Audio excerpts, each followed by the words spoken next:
Bonjour à tous, comment allez-vous? Bienvenue encore à l'église. Seigneur, nous voulons te rendre grâce, te dire merci encore pour ce temps d'enseignement. Esprit de Dieu, parle au cœur, convainc, ouvre les yeux, fais tomber l'écaille que l'ennemi a pu mettre devant nos yeux. Au nom de Jésus, Amen. Alléluia. En ce jour, je voudrais partager quelque chose avec vous. Le sujet, je l'ai intitulé l'odeur de mon offrande. Parler un peu de l'offrande. J'ai constaté qu'il y a beaucoup d'incompréhension sur ce sujet, sur ce thème de l'offrande. Je parlerai de mon offrande et je parlerai de l'odeur de mon offrande. J'expliquerai c'est quoi l'odeur de mon offrande. Putain, mais je définirai un peu ce qu'est une offrande. Pour comprendre ce message, on va lire un passage d'où le message est tiré dans le livre de la Genèse, au chapitre 8. Genèse, au chapitre 8, le verset 20 à 21. Verset 20 et 21. Genèse 8, 20, 21. Je lis la parole de Dieu. Noé bâtit un autel à l'Éternel. Il prit de toutes les bêtes pures et de tous les oiseaux purs, et il offrit des holocaustes sur l'autel. L'Éternel sentit une odeur agréable. Donc je vais qu'on puisse souligner ce mot-là. L'Éternel sentit une odeur agréable. Et l'Éternel dit en son cœur, je ne maudirai plus la terre à cause de l'homme, parce que les pensées du cœur de l'homme sont mauvaises de sa jeunesse. Je ne frapperai plus tout ce qui est vivant comme je l'ai fait. Alléluia. L'odeur de mon offrande. Comment ce message est tiré de ce passage qui m'a vraiment fortifié, qui m'a fait pousser à comprendre ce qu'était une offrande et que l'offrande a une odeur. Okay? Premièrement, c'est quoi une offrande? C'est vrai, comme j'ai dit tout à l'heure, nous avons une mauvaise compréhension, l'interprétation de ce qu'est l'offrande. Très souvent, lorsque nous allons dans les assemblées, on dit ce mot des offrandes, on pense très souvent que l'offrande, c'est l'argent. On associe l'offrande à l'argent. Alors que l'offrande n'est pas forcément de l'argent, on verra ça tout à l'heure. Une offrande, c'est quoi? C'est quelque chose que l'on offre volontairement. Le dictionnaire dit à une divinité ou à une personne. C'est un don, un cadeau, quelque chose que tu offres volontairement. Donc il y a ce terme-là, ce point-là qui est très important à souligner, c'est quelque chose de volontaire. C'est une chose volontaire. Lorsqu'on dit volontaire, ce n'est pas forcé. Ce qui est forcé n'est pas une offrande. Une offrande est quelque chose que tu donnes volontairement. Alléluia, est-ce que vous me comprenez? Lorsque tu es dans une assemblée, lorsqu'on te pousse, on te force à donner quelque chose, ce n'est plus volontaire, ce n'est plus une offrande. Une offrande est quelque chose que tu donnes volontairement. Donc j'ai dit tout à l'heure qu'une offrande, premièrement, une offrande n'est pas forcément de l'argent. Parce que nous voyons au travers de la parole de Dieu qu'il y a plusieurs sortes d'offrandes. Je donne un exemple d'une offrande, c'est quelque chose, vraiment c'est une chose que tu donnes à Dieu. Je donne l'exemple par exemple de mon culte personnel. Mon culte, c'est une offrande que je donne à Dieu. Je dis souvent aux gens, lorsque tu viens dans l'assemblée, aux réunions de la semaine ou le dimanche, on dit jamais, je dis aux gens, il ne faut pas dire que tu vas à l'église, dis, je vais rendre un culte à Dieu. Alléluia. Très souvent on dit, viens avec moi à l'église, viens, on va à l'église. Lorsque tu vas à l'église, tu vas dans un bâtiment, mais viens rendre un culte. Il y a plus d'impact, plus d'importance lorsque tu le dis, je vais rendre. Tu ne viens pas en spectateur, mais tu viens comme un acteur. Tu viens rendre un culte. Tu n'attends pas que les autres, tu ne viens pas voir d'autres personnes rendre un culte à Dieu, mais toi tu viens rendre un culte à Dieu. Donc ton culte est une offrande. Le culte que tu fais chez toi à la maison, ton temps de prière, que tu donnes à Dieu volontairement, est une offrande. Lorsque c'est forcé, ce n'est plus une offrande. Donc ma louange, mon adoration, mes pas de danse sont une offrande. Moi, lorsque je vais dans l'assemblée pour des réunions, lorsqu'il y a des réunions de prière ou d'enseignement ou d'un culte, Lorsque je chante à Dieu, je ne chante pas parce qu'il faut chanter. Non, je chante vraiment avec ce cœur à dire à Dieu, je te donne cette offrande. Lorsque je chante, tu es saint, c'est une offrande que je te donne. Ok? Lorsque je danse ou bien lorsque j'acclame, c'est vraiment une offrande. Les autres ne peuvent pas comprendre ce que je fais peut-être, mais moi, dans mon cœur, au plus profond de moi, je sais que je le donne volontairement. Parce qu'une offrande, c'est un culte, ta louange, l'adoration, c'est quelque chose qui doit être volontaire. C'est pas quelque chose qu'on doit te forcer à faire. Rappelez-vous cette histoire lorsque Jésus, dans Matthieu chapitre 4, lorsqu'il était tenté par le diable voulait qu'il lui donne son adoration. Il ne pouvait pas le forcer à lui donner l'adoration. Il dit, si tu te prosternes devant moi, je te ferai ceci, je te donnerai telle chose. Donc l'adoration, ta louange, quelque chose de volontaire. Lorsque tu chantes dans l'assemblée, lorsque tu chantes chez toi à la maison, que ce soit une offrande. Est-ce que vous me comprenez ce matin? Donc ma vie est aussi une offrande. Lorsque je donne à Dieu ma vie, c'est une offrande. Dieu ne peut forcer une personne à lui donner sa vie. La parole de Dieu dit ceci, mais à tous ceux qui l'ont reçu, à tous ceux qui l'acceptent dans leur vie, Dieu donne le pouvoir de devenir enfant de Dieu. Donc, quelque chose que tu fais volontairement. On ne peut forcer quelqu'un à devenir enfant de Dieu. Tu ne deviens pas l'enfant de Dieu, tu ne deviens pas l'enfant de Dieu par la naissance. Devenir enfant de Dieu, c'est quelque chose de volontaire, un choix que tu dois faire. Donc, ta vie, lorsque tu la donnes à Dieu, est une offrande. Lorsque tu dis, Seigneur, je te donne ma vie, c'est une offrande que tu donnes à Dieu. Romains au chapitre 12, au verset 1er, pour comprendre un peu ce que j'ai envie de dire. J'aime bien m'appuyer énormément sur la parole de Dieu. Romains au chapitre 12, le verset 1. La Bible dit quoi? La Bible dit ceci. Romains 12, 1. Je vous exhorte donc, frères, par les compassions de Dieu, à offrir vos propres corps comme un sacrifice vivant, saint, agréable à Dieu, ce qui sera de votre part un culte raisonnable. Je vous exhorte à offrir, à faire don, que vos corps soient une offrande que vous donnez à Dieu. Donc, vous voyez que ma vie est une offrande. Alléluia, lorsque je donne à Dieu ma vie, c'est une offrande de qualité, de valeur. Dieu aime lorsque nous lui offrons nos vies. La Bible dit ceci que il y a la fête dans le ciel lorsqu'un pécheur se repent.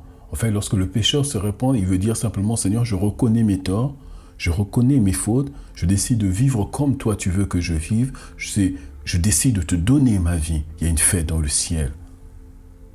Lorsque l'homme ou l'enfant de Dieu redonne sa vie à Dieu, donne sa vie à Dieu, dit à Dieu, contrôle ma vie, dirige ma vie, il y a une fête dans le ciel.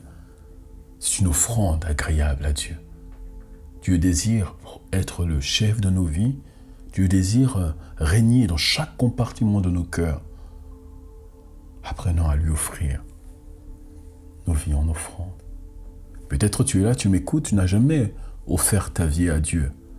Tu viens à l'église le dimanche, tu viens la semaine, mais tu n'as jamais fait cette prière-là personnelle. De dire à Dieu, je te donne ma vie. Dirige ma vie. Je te le donne volontairement. Ce n'est pas mon frère, ma sœur ou le pasteur qui m'oblige à te donner ma vie. C'est moi-même. Parce que je vois que j'ai besoin de toi. Je vois que sans toi, ma vie n'a pas de sens. Je vois que sans toi, il n'y a pas de goût. Je ne prends pas plaisir dans ce monde. Lorsque tu offres ta vie volontairement, sans qu'on puisse te faire un lavage de cerveau, lorsque c'est volontaire, Dieu prend plaisir. C'est une offrande. Et je disais tout à l'heure que l'argent n'est pas forcément... l'offrande n'est pas forcément de l'argent, mais l'argent aussi peut être une offrande. Lorsque tu donnes à Dieu de l'argent financièrement, c'est une offrande. Lorsque c'est volontaire. Vous savez, j'aime beaucoup dire cela à l'assemblée. Lorsque ton offrande doit être volontaire. Un pasteur ne doit pas te forcer à donner de l'argent. Une personne ne doit pas t'escroquer ou à donner de l'argent. Une personne ne doit pas te manipuler pour te donner de l'argent. Parce qu'il arrive très souvent, malheureusement, que même au sein de l'Église de Christ, voir des hommes et des femmes manipuler des gens pour pouvoir donner une offrande. Non, l'offrande, quelque chose, si tu veux, la bénédiction qui est liée à l'offrande de l'argent, c'est quelque chose qui doit être volontaire. Tu veux être béni lorsque tu donnes financièrement à l'Église. Fais-le volontairement, comme tu l'as conçu dans ton cœur. On verra ça tout à l'heure. L'argent, lorsque tu viens donner une offrande monétaire à Dieu, à l'Église, que ce soit volontaire. Alléluia. Volontaire. Amen.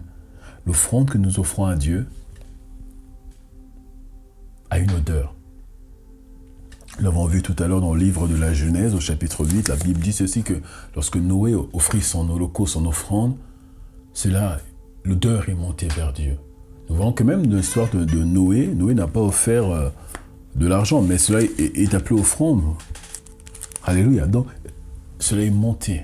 L'odeur était agréable à Dieu. Donc, l'offrande que nous offrons à Dieu a une odeur devant Dieu. Donc, ma vie que j'offre à Dieu a une odeur. Si cela est fait volontairement, l'odeur que Dieu voit, c'est le cœur avec lequel tu fais ton offrande. Donc, ton offrande doit être faite volontairement. Donc, mon offrande peut avoir soit une odeur agréable ou une odeur désagréable. Donc, mon offrande peut avoir une odeur agréable ou une odeur désagréable. Donc, c'est vraiment très important. Lorsque tu offres, même comme j'ai dit tout à l'heure, de l'argent, lorsque tu viens donner à Dieu de l'argent, il faut se poser la question, est-ce que cette offrande que je fais à Dieu est agréable ou désagréable? On lit Amos au chapitre 5, le verset 22. Amos, chapitre 5, le verset 22. La Bible dit ceci. Quand vous me présentez les holocaustes et les offrandes, je n'y prends aucun plaisir. Et les veaux engraissés que vous sacrifiez en action de grâce, je ne les regarde pas. Donc vous voyez qu'il y a certaines choses que tu peux offrir à Dieu, des holocaustes, des offrandes, que Dieu ne les regarde pas. Pourquoi? Parce que cela n'a pas une bonne odeur à ses yeux. Donc c'est la question qu'il faut se poser. Lorsque je rends mon culte, cherchant à rendre à Dieu un culte agréable, une offrande agréable à Dieu, une offrande qui est agréable à Dieu, pousse Dieu à nous bénir, sans même qu'on puisse lui demander quoi que ce soit. Lorsque notre offrande est agréable à Dieu, cela déclenche quelque chose spirituellement. Nous avons vu dans l'histoire de la Genèse au chapitre 8, lorsque Noé est venu offrir son offrande à Dieu, la Bible dit que l'offrande, l'odeur, Dieu sentit une odeur agréable et directement Dieu dit quelque chose. Ça a poussé Dieu à déclarer des paroles. Donc lorsque notre offrande est agréable à Dieu, cela pousse Dieu à déclarer certaines choses pour nos vies, pour notre assemblée, pour nos familles. Seigneur, aide-moi à te rendre un culte agréable. Aide-moi à te rendre que mon offrande puisse toujours avoir une odeur agréable à tes yeux.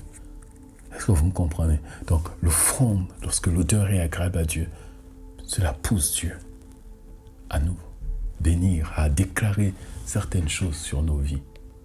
Donc, il y a une bénédiction qui s'attache à notre offrande.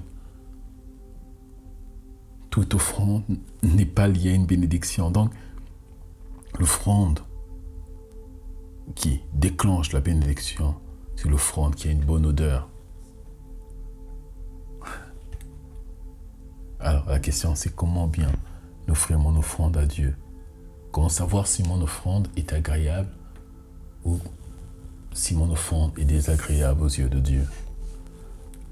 Ok. Premièrement, pour offrir une offrande agréable à Dieu, je dis comme on l'a dit tout à l'heure, ton offrande doit venir de ton cœur. Pas quelque chose de futile, mais donne à Dieu quelque chose qui vient de ton cœur. Rappelez-vous cette histoire de cette femme qui était venue déposer une pièce dans la corbeille d'offrande. Et Jésus dira ceci, que toutes ces personnes qui ont donné, ils ont donné du superflu.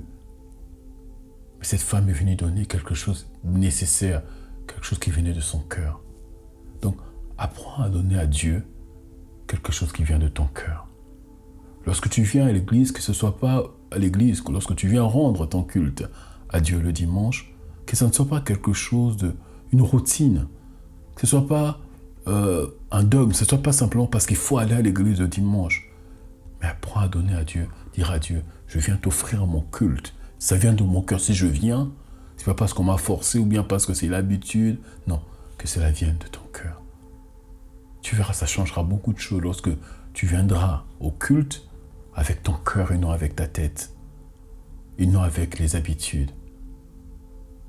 Lorsque tu viendras au culte avec ton cœur, tu vas courir pour venir. David dira ceci, je suis heureux quand on me dit allons à la maison de Dieu. Parce qu'il allait offrir quelque chose à Dieu qui venait de son cœur. De Corinthiens chapitre 9, le verset 7. De Corinthiens, j'espère que vous comprenez la pensée que le Seigneur veut nous inculquer, mettre dans notre esprit. Dans 2 Corinthiens chapitre 9, le verset 7, c'est une chose que j'ai dit tout à l'heure, la parole de Dieu dit ceci, que chacun donne comme il a résolu en son cœur, sans tristesse ni contrainte, car Dieu aime celui qui donne avec joie. Dieu prend plaisir à celui qui donne avec joie. Dieu prend plaisir à celui qui donne de cette manière-là, qui donne quelque chose qui vient de son cœur, sans contrainte ni tristesse. Donc, ton offrande vient de ton cœur. Le temps de prière que tu donnes à Dieu, que ce ne soit pas quelque chose de forcé ou de contraint. Ce n'est pas une chose qu'on t'a contraint de faire, mais que ce soit une chose que tu veux vraiment donner à Dieu. Ok? Si tu veux savoir si ton offrande est agréable, apprends à donner à Dieu une louange qui vient de ton cœur. Apprends à célébrer Dieu dans ton cœur. Apprends à adorer Dieu dans ton cœur. Une offrande qui vient de ton cœur. Pour que ton offrande puisse plaire à Dieu. Il y a ce qu'on appelle aussi l'attitude avec laquelle tu donnes. Donne avec joie. Donne ta vie avec joie. Donne ton offrande, que ce soit l'argent, avec joie. L'attitude est très importante. Ok? Ne donne pas ta vie ou ton culte, ta louange, ton adoration, ta prière de louange au sein des réunions pour épater les autres. Parce que si tu fais cela, tu vas déjà recevoir ta récompense. C'est ce qu'il est dit dans Matthieu chapitre 6 au verset 5. Matthieu 6 au verset 5. La Bible dit ceci. Lorsque vous priez, ne soyez pas comme les hypocrites qui aiment à prier debout dans les synagogues et au coin des rues pour être vus des hommes. Je vous le dis en vérité, ils ont leur récompense. Alléluia. Donc, ne fais pas les choses pour épater.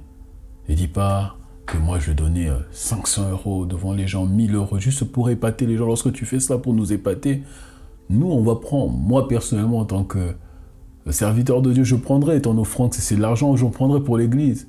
Mais sache que tu as déjà reçu ta récompense lorsque tu essaies de nous épater.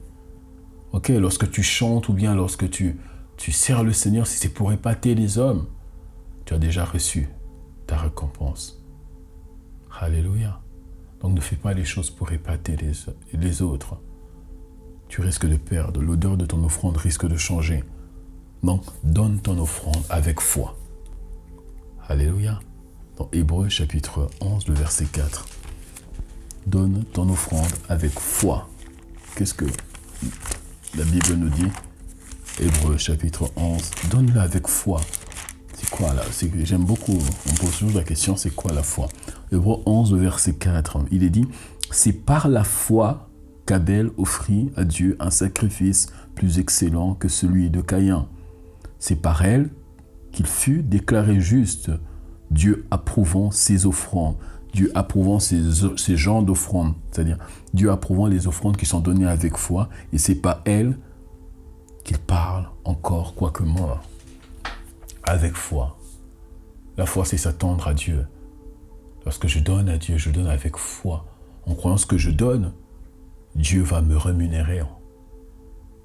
Que Dieu va me bénir. Que Dieu, il y a une bénédiction qui est attachée à mon offrande. Je ne donne pas simplement pour donner. Alléluia. Je donne avec foi ce que je viens donner à Dieu, telle chose. J'ai foi que Dieu va bénir cela, va me rendre. Alléluia. Dieu va bénir ton offrande.